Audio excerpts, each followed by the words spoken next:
Que a graça e a paz de nosso Senhor e Salvador Jesus seja contigo. Sábado, dia 4 de março. Hoje é um dia festivo, hoje é um dia alegre para o povo de Deus, porque hoje é dia do perdão para o povo de Deus. Hoje é dia de renovarmos a nossa aliança com Jesus por meio da Santa Ceia.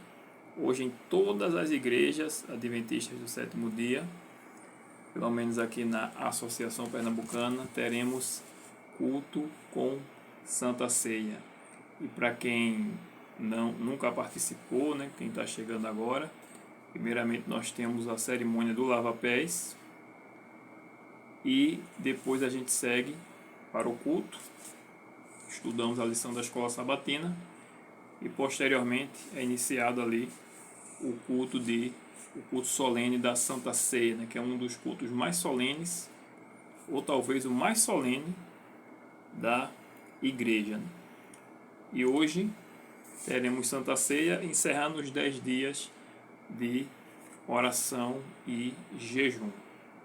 10 dias de oração e 10 horas de jejum. Se encerrando hoje na Santa Ceia. Redenção final. Falando nisso, dia de perdão, temos aqui o último tema, que é a redenção final. Diz aqui em Daniel capítulo 7, verso 9 e 10. Daniel viu uma cena fantástica. Continuei olhando até que foram postos uns tronos e um ancião de dia se assentou. Sua roupa era branca como a neve e os cabelos da cabeça eram como a lã pura. O seu trono eram chamas de fogo e as rodas do trono eram fogo ardente.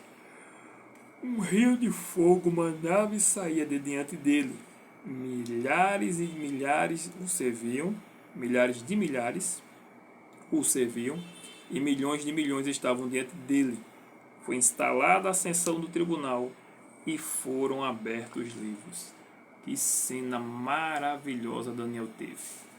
Daniel, depois de ter tido revelado o sonho de Nabucodonosor, no capítulo 2, e depois de ter visto a visão de Daniel capítulo 7, numa cena horrenda, do quarto animal terrível e espantoso, que pisava a pés dos seus inimigos, a terra, e nisso surgia desse animal 10 chifres, surgia um, que derrubava 3, ali a gente identifica na profecia como sendo o quarto animal terrível e espantoso, o Império Romano, e surgindo dele ali aquelas 10 tribos bárbaras, e depois surgia ali um 11º chifre, que é exatamente a igreja de Roma, na figura do papado, onde ele derruba as 3 tribos bárbaras, e ali ele inicia ali o seu reinado no ano 538. Então, essa cena aqui, Daniel vê uma cena de juízo, Iniciaria ali o juízo e o povo de Deus seria justificado perante o universo. E ali o verso 22 de Daniel 7 fala que eles iriam herdar o reino, nós iremos herdar o reino. Em 1 Pedro 4, verso 17 é dito: porque chegou o tempo de começar o juízo pela casa de Deus, e se começa por nós, qual será o fim daqueles que não obedecem ao Evangelho de Deus? Ou seja, o juízo se inicia pela casa de Deus. Os mortos em Cristo hoje, os livros foram abertos, e os mortos em Cristo hoje estão sendo justificados. Eu gosto de usar essa palavra, julgado, mas justificados. E depois, que a gente estiver no céu, durante os 1000 anos, vai vir o juízo condenatório, porque primeiro é o juízo investigativo, são abertos os livros, os mortos em Cristo estão sendo julgados. Por ocasião do decreto dominical se inicia o juízo dos vivos, enquanto uns estarão sendo marcados com a marca da besta, outros estarão sendo selados com o selo de Deus. E ao fim do tempo da graça, vamos falar disso aqui mais para frente, então o povo de Deus será levado ao céu, e durante o milênio que os mortos perdidos, que eles vão ser ali julgados, chamamos ali de juízo comprobatório, e depois do milênio vem a execução.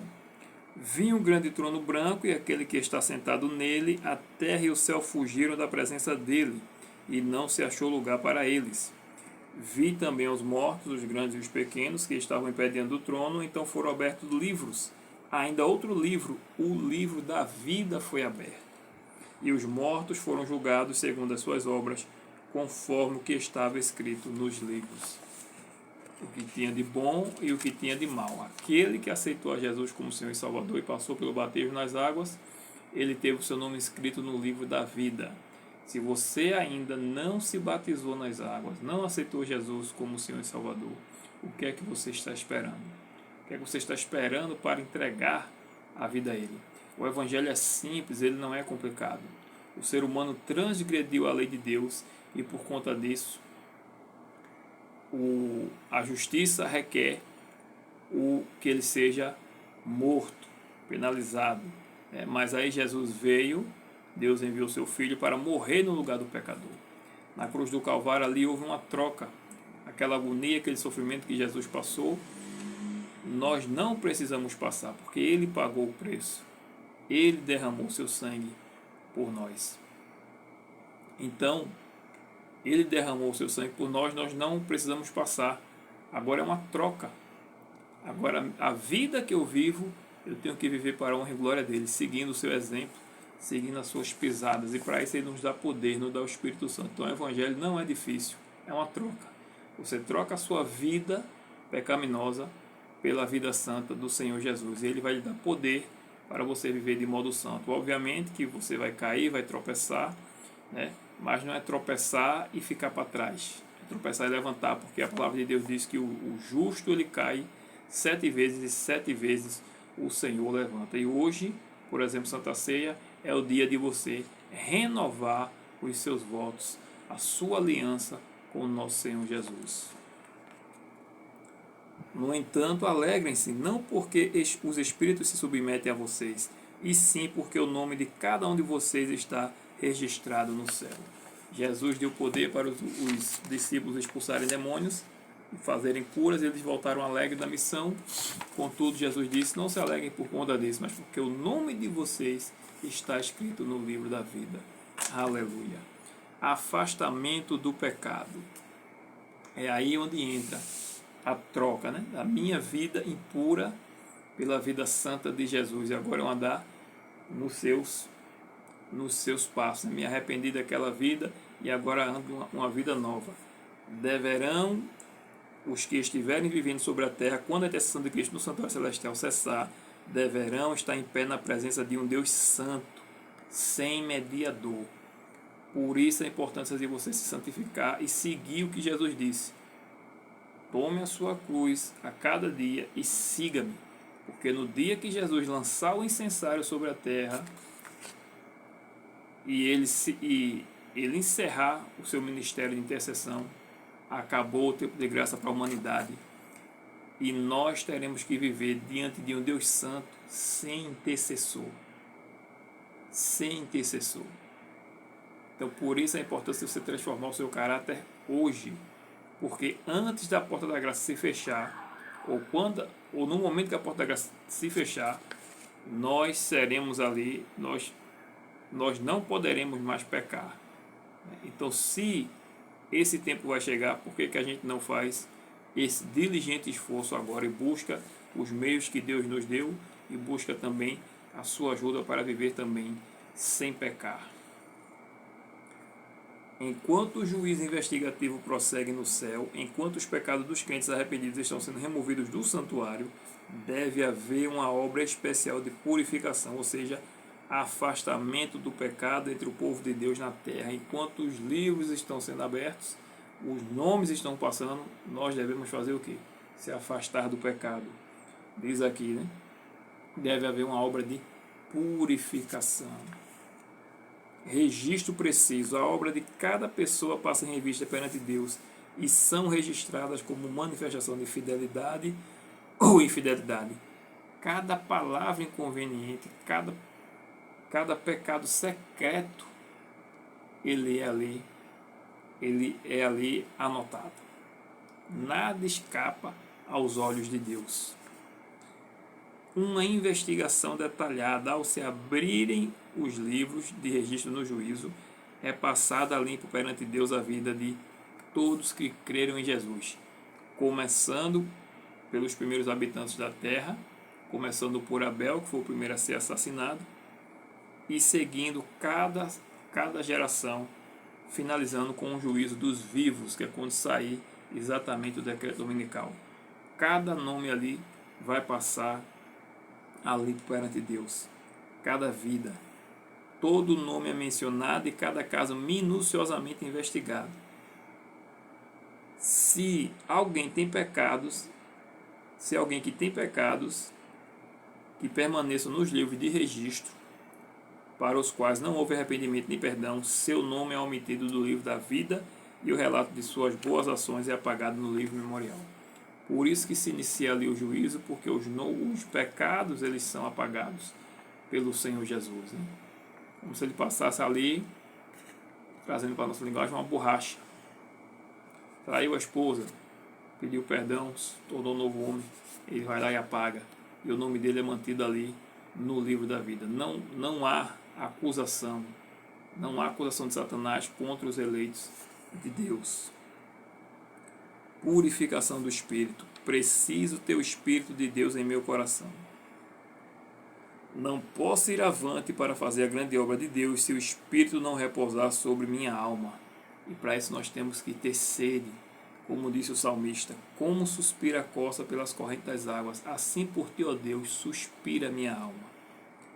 Você e eu devemos ter sede de Deus. O dia do juízo está sobre nós. Lavemos as vestes de nosso caráter e os alvejemos no sangue do Cordeiro. E para que recebamos o Espírito Santo é necessário esvaziar-nos de nós mesmos. Por isso devemos orar a Deus pedindo um coração novo, um coração puro, pedindo a Deus a sua graça, pedindo a Deus que tire de nós tudo aquilo que não o agrada, tudo aquilo que não condiz com o caráter cristão, e pedir o batismo do Espírito Santo. O fim de todas as coisas está próxima e Deus vem enviando mensageiros e mensageiros para advertir o seu povo. Em cada localidade, Deus está provando o devotamento de suas igrejas e sua disposição para obedecerem à orientação do Espírito. O conhecimento precisa ser aumentado.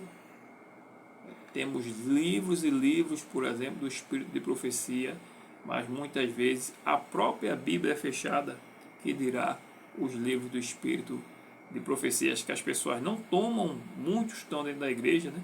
Mas acham que não é importante ler aquilo que Deus deu ao seu povo no tempo do fim. É impressionante. Então, o conhecimento deve ser aumentado. A norma de justiça deve ser exaltada. Qual é a norma de justiça? É a lei de Deus. Essa é a norma de justiça e é pela lei que a humanidade será julgada. O segredo de nosso êxito na obra de Deus se encontra na operação harmoniosa de nosso povo. Tem de haver uma ação concentrada. Todo membro do corpo de Cristo tem que fazer sua parte na causa de Deus, segundo a capacidade que Ele lhe deu. Temos que conjugar esforços. Se os cristãos agissem de comum acordo, avançando como um único homem, sob a direção de um único poder para a realização de um único objetivo, eles abalariam o mundo, assim como foram os apóstolos na época do Pentecoste, que abalaram o mundo ali da época, unidos como um só homem, o povo unido como um só homem, abalaram ali as estruturas, né? Assim também será o povo de Deus no tempo do fim. Os pedidos de oração de hoje por uma obra especial de purificação em mim, em minha família e na minha igreja, e também pelos 5 amigos de oração. Intercessão. Também, ore por uma igreja preparada para a crise final e a volta de Jesus pelos motivos de oração de hoje. Outra coisa, ninguém é salvo pela fé de ninguém. Cada um vai responder pela sua obra. Não fique pensando que você, porque não é um pastor, porque não é um líder de nada dentro da igreja, que você não tem a sua obrigação de estudar a Bíblia. Nós, a palavra de Deus diz que antes não éramos povo de Deus, Hoje somos povo de Deus e um reino constituído para ele, um reino de sacerdotes. E o que é que o sacerdote fazia? O sacerdote guardava a lei de Deus, ensinava e intercedia pelo povo. O sacerdote praticamente ali, digamos que ele vivia para interceder. Esse era o trabalho dele. E é isso que o Senhor Jesus está fazendo no céu, intercedendo por nós. E lá no céu trabalha com ele mais 24 anciãos, seres humanos que nem nós, mas já com os corpos glorificados, que o auxiliam ali na administração do santuário. E enquanto eles auxiliam a Deus lá, nós temos que auxiliar a Deus aqui. Como diz lá também no livro de Daniel, que Deus ele age como lhe apraz, e ele age com o exército do céu e o exército da terra. E nós somos o seu exército aqui na terra, e ele quer nos usar. Esses 10 dias de oração, eu digo, caiu realmente numa época muito boa. Tivemos a festa carnal, foi o momento do povo de Deus se unir em oração, se consagrar, aqueles que não tiveram que trabalhar, mas puderam passar 4 dias em casa, ou 3 dias, segunda, terça e quarta, aproveitar o momento para se consagrar e terem orado por aqueles que estavam no carnaval, por aqueles que estavam afastados. E nisso veio em seguida o que? Na quinta-feira já começou os 10 dias de oração. Então foi muito bom esse período, e por isso que eu digo, hoje é momento de comemoração, é momento de celebração por tudo que Jesus fez nas nossas vidas, por tudo que ele ainda fará, e por simplesmente também estarmos vivendo ao seu lado, né? Com prazer, guardando os seus mandamentos, como ele disse: se me amais, guardarei dos seus mandamentos. Então hoje é dia festivo, hoje é dia de renovar a nossa aliança e sairmos mais fortes desses 10 dias, dessa campanha que a Igreja Adventista faz, não para ficar nos 10 dias, mas para que você crie o hábito de ler a sua Bíblia no primeiro momento do seu dia, de buscar a Deus, de buscar poder, de buscar o Espírito Santo, porque só assim para você não se desviar do caminho, porque as coisas de Deus não são naturais para nós. Que Deus nos abençoe, que Deus nos ajude, que traga de volta aqueles que se afastaram, que converta aqueles que ainda precisam se converter, aqueles pelos quais nós estamos orando, e que Deus derrame sobre nós, sobre a sua igreja, o Espírito Santo, e que Jesus volte logo, porque esse mundo realmente não tem, nunca teve e não tem nada a oferecer. Que Jesus volte logo. Amém.